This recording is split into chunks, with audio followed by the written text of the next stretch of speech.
नमस्कार। मैं ज्योतिष आचार्य डॉक्टर प्रदुमन्य दास सभी धर्मम प्राण भक्तों को शुभ कामना और मंगल कामना करता हूं। आज हम भागवत गीता का एक अध्याय का श्लोक संख्या 31 का मूल भावार्थ का विश्लेषण का वर्णन करेंगे। कृपया ध्यान पूर्वक आस्था के साथ जुड़े रहिए। यह श्लोक भगवत गीता के प्रथम अध्याय अर्जुन विषाद योग का 31वां श्लोक है। इसमें अर्जुन अपने मन की व्यथा श्री कृष्ण के सामने व्यक्त कर रहे हैं।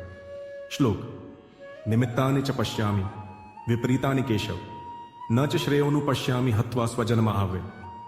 हिंदी अनुवाद: हे केशव, मैं केवल अशुभ लक्षण ही देख रहा हूं और इस युद्ध में अपने ही स्वजनों को मारने में मुझे कोई भी कल्याण श्रेय नहीं दिखाई देता। विस्तृत हिंदी सारांश: इस श्लोक में अर्जुन की मानसिक स्थिति अत्यंत विचलित हो चुकी है। वह युद्ध भूमि में खड़ा होकर अपने ही कुटुंबियों, गुरुओं और मित्रों को अपने सामने देखकर युद्ध करने से पीछे हट रहा है। उसके हृदय में मोह, करुणा और भ्रम का समावेश हो गया है। निमित्तान च पश्यामि विपरीतानि। अर्जुन कहता है कि वह केवल अशुभ संकेत, अपशकुन देख रहा है। युद्ध की संभावना में उसे कोई भी शुभ फल नहीं दिख रहा। उसके मन में यह विचार उठता है कि यह युद्ध अनर्थ, विनाश और विनम्रता का कारण बनेगा। न च श्रेयः अनुपश्यामि हत्वा स्वजनम माहवे। अर्जुन स्पष्ट कहता है कि अपने स्वजनों को युद्ध में मारने में उसे कोई श्रेय, कल्याण नजर नहीं आता। यह युद्ध उसे केवल पाप और दुख का ही मार्ग प्रतीत होता है। आध्यात्मिक दृष्टिकोण से इस श्लोक में अर्जुन केवल अपने व्यक्तिगत संबंधों और भावनाओं के कारण धर्म और कर्तव्य से विमुख हो रहा है। उसका दृष्टिकोण एक क्षत्रिय योद्धा के रूप में नहीं, बल्कि एक भावुक स्वजन के रूप में सामने आता है। यह श्लोक उस मानसिक संघर्ष को दर्शाता है जो मनुष्य तब महसूस करता है जब उसे धर्म और ममता के बीच निर्णय लेना होता है। अर्जुन का यह आंतरिक द्वंद्व आगे चलकर श्री कृष्ण के उपदेशों का कारण बनता है। सामाजिक दृष्टिकोण: इस श्लोक में अर्जुन का सामाजिक दायित्व और भावनात्मक संघर्ष दिखाई देता है। वह यह सोचकर पीड़ित है कि यह युद्ध पूरे समाज को विनाश की ओर ले जाएगा। परिवारों का विघटन, युद्ध में पितामह, गुरु, भाई, पुत्र, साले, मित्र सब शामिल हैं। यदि ये मारे जाते हैं तो समाज में संरचना टूट जाएगी। नैतिक पतन: अर्जुन को भय है कि इस युद्ध के बाद समाज में धर्म का ह्रास होगा और स्त्रियां असुरक्षित हो जाएंगी, जिससे कुल नाश जैसी सामाजिक समस्या पैदा होगी। सामूहिक पीड़ा: वह सोचता है कि स्वजनों की मृत्यु समाज में व्यापक दुख और अव्यवस्था फैलाएगी।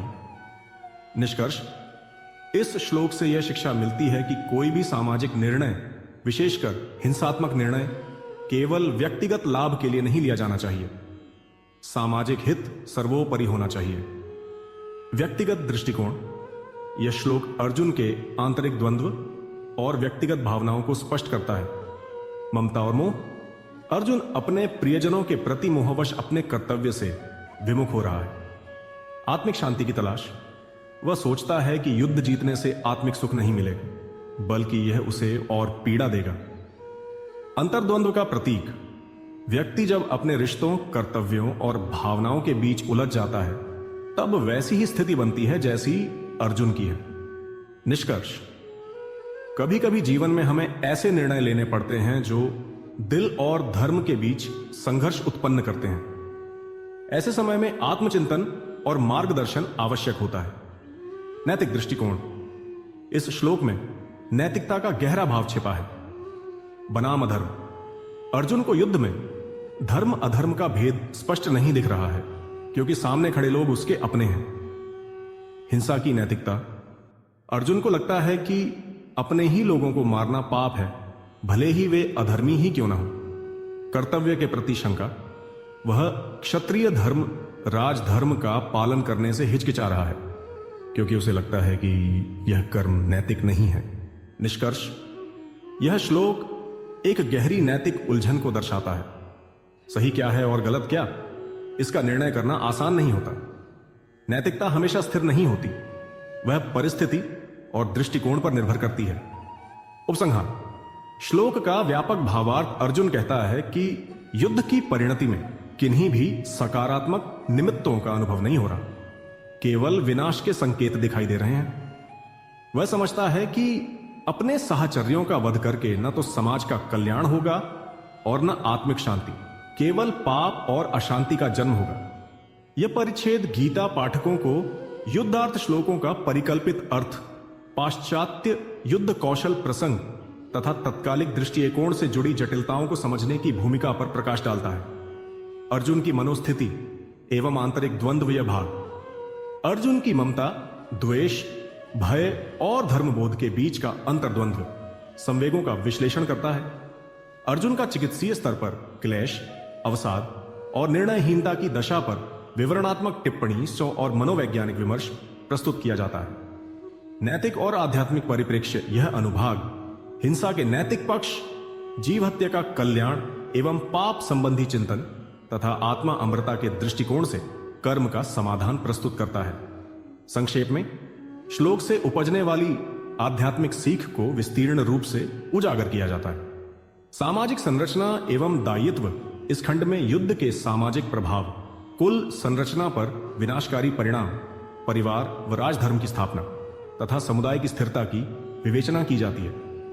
व्यक्तिगत भावनाएं एवं कर्तव्य बोध, यहां अर्जुन के व्यक्तिगत संबंधों, ममत्व, त्याग भाव तथा सामाजिक व व्यक्तिगत कर्तव्यों के टकराव का विस्तृत वर्णन है। आधुनिक जीवन से समानता एवं प्रासंगिकता युद्ध की जगह आज के तनाव, व्यावसायिक संघर्ष, पारिवारिक कलह और नैतिक दुविधाओं से इसकी तुलना की जाती है, जिससे पाठक के दैनिक जीवन में श्लोक की प्रासंगिकता समझ में आए। दार्शनिक विमर्श एवं तात्विक गहराई, यह अनुभाग अद्वैत, सांख्य, योग दर्शन के संदर्भों में श्लोक का संवादात्मक विश्लेषण प्रस्तुत करता है। श्री कृष्ण का मार्गदर्शन, समाधान सूचक संकेत, श्री कृष्ण द्वारा अर्जुन को दिए गए उपदेशों की ओर संकेत करते हुए इस श्लोक से उत्पन्न द्वंद्व के समाधान की रूपरेखा व्याख्यायित की जाती है। वर्तमान विश्व में इस श्लोक की प्रासंगिकता वैश्विक संघर्षों, राजनीतिक निर्णयों, पर्यावरणीय संकटों और व्यक्तिगत अंतर संघर्षों के संदर्भ में श्लोक का उपयोग दर्शाया जाता है। समग्र सार एवं परामर्श अंत में समेकित रूप में उपरोक्त सभी दृष्टिकोणों से प्राप्त शिक्षाएं, जीवन के विभिन्न पहलुओं में कल्याणकारी मार्गदर्शन और व्यक्तिगत सामाजिक आध्यात्मिक विकास हेतु परामर्श प्रस्तुत किया जाता है।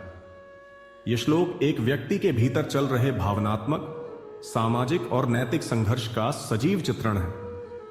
अर्जुन जैसे वीर योद्धा के मन में यह भ्रम आना दर्शाता है कि कोई भी युद्ध, भले ही वह धर्म के पक्ष में हो, अंततः पीड़ा और हानि ही लाता है यदि उसमें प्रेम, संबंध और ममता आड़े आ जाए। इस श्लोक से सीख, कोई भी निर्णय केवल तात्कालिक लाभ से नहीं बल्कि उसके दीर्घकालिक सामाजिक और नैतिक प्रभाव से लिया जाना चाहिए। भावनाओं के बावजूद जब तक सही मार्ग स्पष्ट न हो तब तक निर्णय नहीं लेना चाहिए। मार्गदर्शन जैसे अर्जुन को श्री कृष्ण से मिला, जीवन की दुविधाओं को दूर करने में सहायक होता है। अगर इस भागवत गीता जी की श्लोक की वर्णन से आपको संतुष्ट मिला तो वीडियो को लाइक, शेयर और सब्सक्राइब करें। धन्यवाद।